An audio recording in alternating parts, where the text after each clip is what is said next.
Setelah memikirkan apa yang terjadi sebelumnya, Andi langsung mengerti maksud Reksa karena dia sangat mengenal majikannya itu. Andi bertanya dengan ragu-ragu, "Tuan, apa Anda sudah membuat keputusan?" Reksa menjawab, "Jika dia tidak mau memilih, aku akan menjodohkannya dengan anak perempuan Ardi. Dia gadis yang cukup baik. Dia berasal dari keluarga kaya dan berpendidikan. Jadi tentu saja dia cerdas dan sopan. Selain itu dia tidak hanya lembut dan anggun, tapi juga sabar menghadapi anak-anak. Pasti dia bisa merawat Gary dengan baik. Jika hubungannya dengan Gary berkembang baik, perlahan Niko akan menerimanya." Mendengar perkataan Reksa, Andi terdiam beberapa saat untuk mengingat wanita yang disebutkan Reksa. Wanita yang Reksa maksud adalah cucu dari sahabatnya Ardi Bahtiar. Kalau dia tidak salah ingat, namanya Reina Bahtiar, dan dia gadis yang cantik. Penampilannya elegan dan lembut sebagaimana kepribadiannya. Dia juga memiliki senyum yang enak dipandang. Oleh karena itu, banyak orang yang datang ke kediaman keluarga Bahtiar untuk melamarnya dalam beberapa tahun terakhir. Jika dilihat dari hubungan antara dua keluarga ini, sepertinya pernikahan ini akan terjadi. Andi berkata, "Nona Reina kelihatannya cocok dengan Tuan Niko dalam hal kepribadian dan gaya menangani masalah. Tetapi kurasa itu tidak akan semudah itu. Kita masih harus memastikan gadis bernama Tiara itu pergi dari kehidupannya dan tidak muncul lagi. Aku ingin kamu memikirkan cara untuk mengusirnya," kata Reksa setelah merenungkannya sejenak. Awalnya dia tidak terburu-buru untuk melihat Niko menikah, tetapi setelah mengetahui siapa Tiara, dia merasa hatinya seperti ditusuk sebilah pisau. Jika dia terus berlama-lama ditambah dengan Gary yang begitu menyayangi gadis itu, rahasia itu akan terbongkar cepat atau lambat. Andi yang sudah mencari tahu tentang Tiara sebelumnya sudah mengetahui bagaimana situasi keluarganya. Adik laki-lakinya, Pandu Romario, baru-baru ini mendirikan sebuah perusahaan. Mungkin sekarang hampir selesai. Mendengar itu, Reksa langsung berkata, "Kalau begitu, aku ingin kamu menggunakan segala cara untuk membuat mereka pergi. Aku tidak ingin dia ada hubungan lagi dengan Gary." "Baik, Tuan." Andi menerima perintahnya. Di sisi lain, Pandu sedang makan bersama Tiara di Taman Lentera. Pandu tersenyum dan berkata, "Tiara, bukankah aku sudah memberitahumu beberapa hari yang lalu bahwa aku sudah mendaftarkan perusahaanku? Ku dengar semua sertifikat dan stempel resmi hampir selesai. Setelah aku mendapatkannya, perusahaan dapat mulai beroperasi." Tiara menatap adiknya dengan prihatin, tapi dia tersenyum. "Itu bagus, tapi kamu harus makan lebih banyak. Aku lihat kamu semakin kurus akhir-akhir ini." Baru-baru ini Tiara sedang memulihkan diri di rumah. Jadi dia tidak banyak terlibat dalam urusan perusahaan. Dia hanya bisa menyaksikan Pandu yang begitu sibuk bepergian dari sekolah ke perusahaannya setiap hari. Melihat badannya yang semakin kurus dalam beberapa hari terakhir, Tiara menjadi khawatir. "Oh, aku baik-baik saja. Anggap saja saat ini aku sedang diet. Lagi pula, perlu ada penderitaan sebelum mendapatkan penghargaan. Saat perusahaan mulai berjalan, aku mungkin akan gemuk lagi. Kamu tidak perlu mengkhawatirkanku." "Kamu selalu punya cara untuk berkelit. Ayo, makan lebih banyak." Tiara menghela nafas sambil mengambil sepotong ayam untuknya. Dia bertekad untuk menjaga asupan makanan adiknya. Kalau tidak, Pandu akan membuat tubuhnya bekerja terlalu keras. Setelah terdiam beberapa saat, Pandu tersenyum dan berkata, Tiara, karena perusahaan baru mulai berjalan, aku tidak berencana untuk memperkerjakan banyak orang. Aku akan mempekerjakan sekitar 20 orang atau lebih dulu untuk fokus pada 1 atau 2 perangkat lunak. Setelah kita sudah membuat nama untuk perusahaan, baru aku akan memperluas tim. Itu keren. Tiara tersenyum. Akhir-akhir ini Pandu telah bekerja keras untuk mempelajari sisi manajemen. Jadi dia yakin apa yang telah dipelajarinya. Perusahaannya baru saja mulai, jadi tidak perlu mempekerjakan begitu banyak staf karena hanya akan membuang-buang sumber daya. Seperti yang dia katakan, lebih baik bergerak maju perlahan selangkah demi selangkah. Aku juga harus berbicara dengan Haris. Dia punya banyak koneksi. Jadi aku akan menyerahkan perekrutan kepadanya. Untuk saat ini, sedangkan aku akan bertanggung jawab untuk menemukan beberapa proyek. Pandu tersenyum malu. Pandu memang tidak pandai bersosialisasi, tetapi dia sudah mulai berkembang akhir-akhir ini dan lebih percaya diri. Contohnya pidatonya di grup Samuel waktu itu. Penampilannya sangat bagus, mengetahui adiknya memiliki kemampuan yang luar biasa di bidangnya dan lebih percaya diri. Tiara tersenyum. Bagus.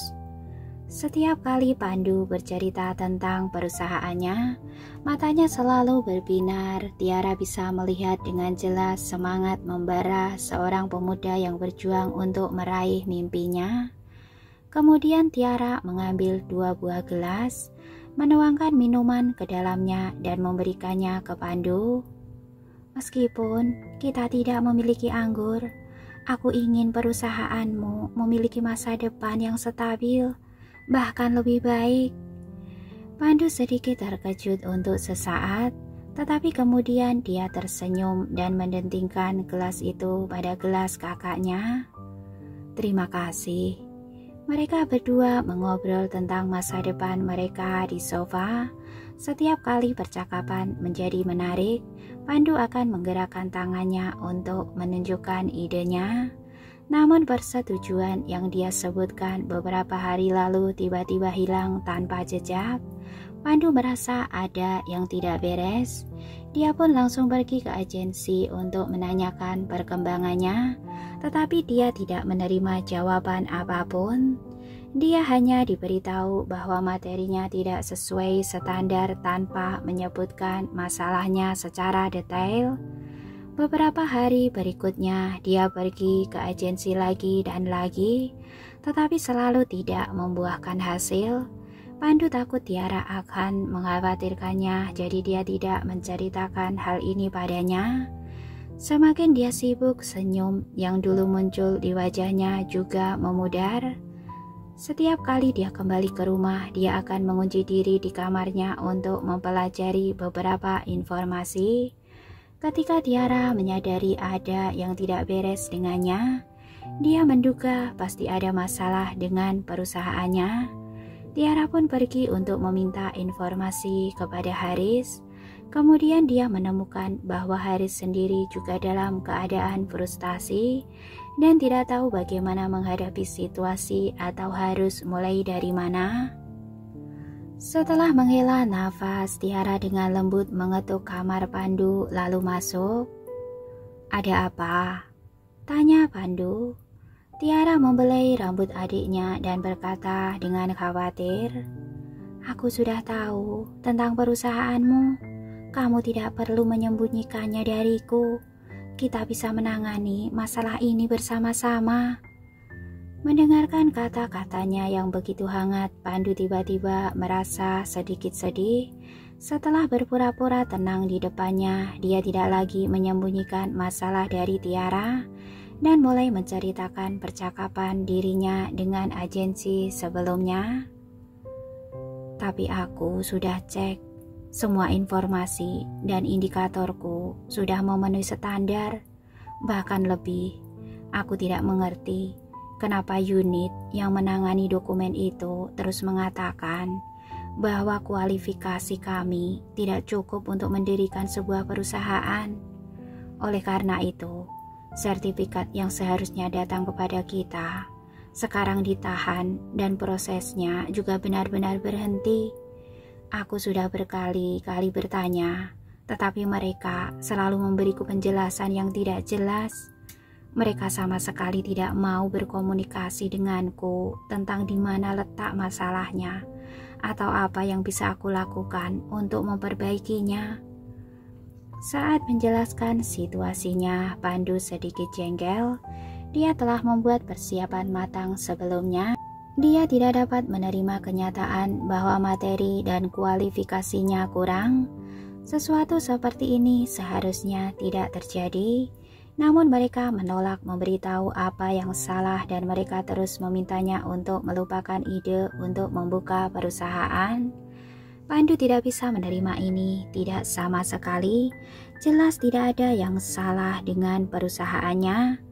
Masalah ini membuat Pandu benar-benar kehilangan semangat dalam beberapa hari ini. Begitupun saat berbicara tentang masa depannya kepada Tiara.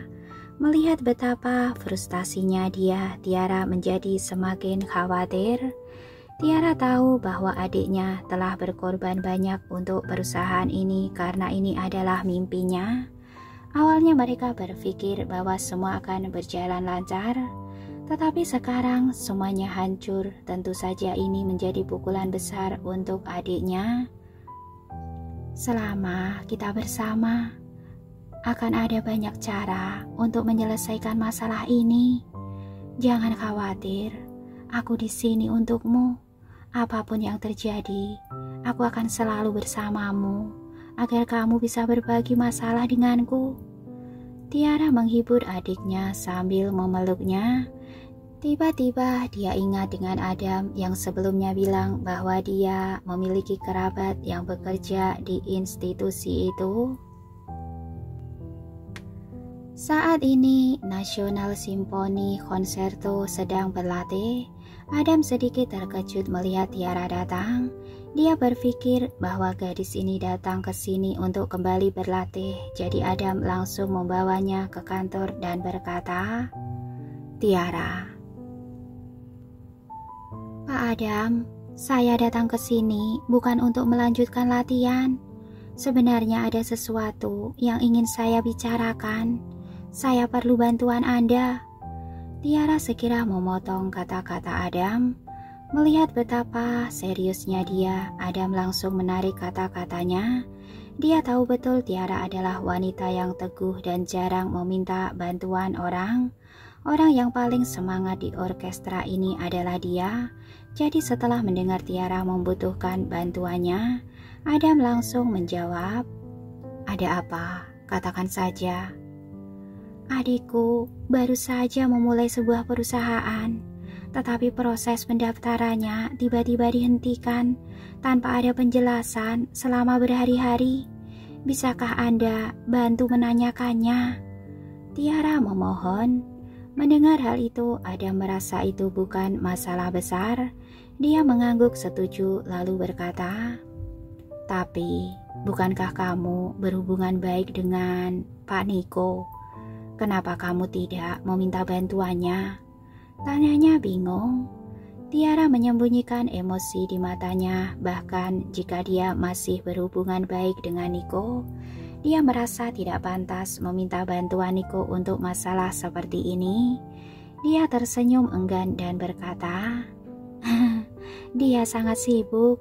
Saya tidak ingin mengganggunya untuk masalah kecil seperti ini. Itu sebabnya saya ingin Anda membantu saya menanyakannya agar saya bisa menanganinya sendiri."